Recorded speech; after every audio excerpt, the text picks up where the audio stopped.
Con 24.000 baci, oggi saprei perché l'amore vola ogni tanto 1000 baci, 1000 carezze all'ora all'ora, con 24.000 baci, felici corrono le Le ragazzoin, c'est un peu le Mister italien, entre guillemets.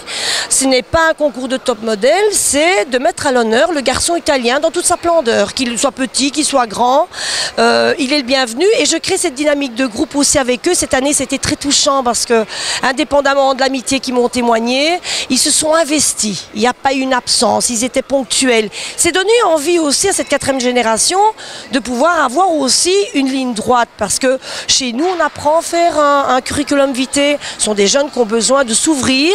Après quelques semaines, quand je vois que certains parlent facilement au micro ou qui aident son ami ou autre, mais pour moi c'est cadeau parce que bon, je leur ai donné la possibilité de s'ouvrir et de faire un pas en avant et ça c'est important pour cette 4e génération. Il y a l'avant, pendant et l'après, oui, ça c'est bien de le souligner parce que ce soit avec les Miss, que ce soit avec les garçons, mais pendant un an, hein, jusqu'au prochain concours, je cherche des soirées pour eux, des sorties.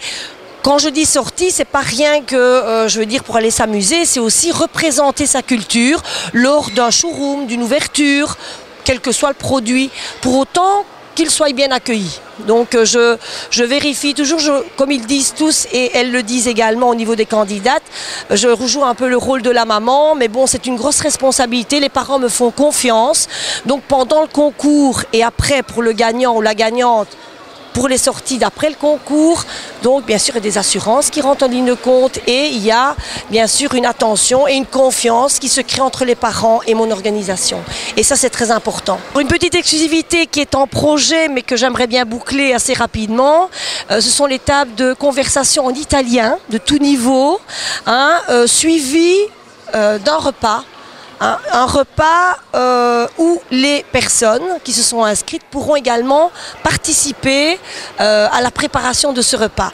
On commencera par les premières séances par montrer comment on réalise une pâte à pizza, comment on cuit un spaghetti. Parce que c'est pas facile, hein. Vous savez qu'il faut 1 litre d'eau pour 100 grammes de pâte. Et on ne lance pas le spaghetti au plafond pour voir si, s'il est cuit. Non, il y a toute une étude et je veux dire une préparation, que ce soit au niveau de la sauce, on met de l'huile dans l'eau, non, ça ne sert à rien, quoi. Il faut une bonne qualité de pâte, une bonne cuisson.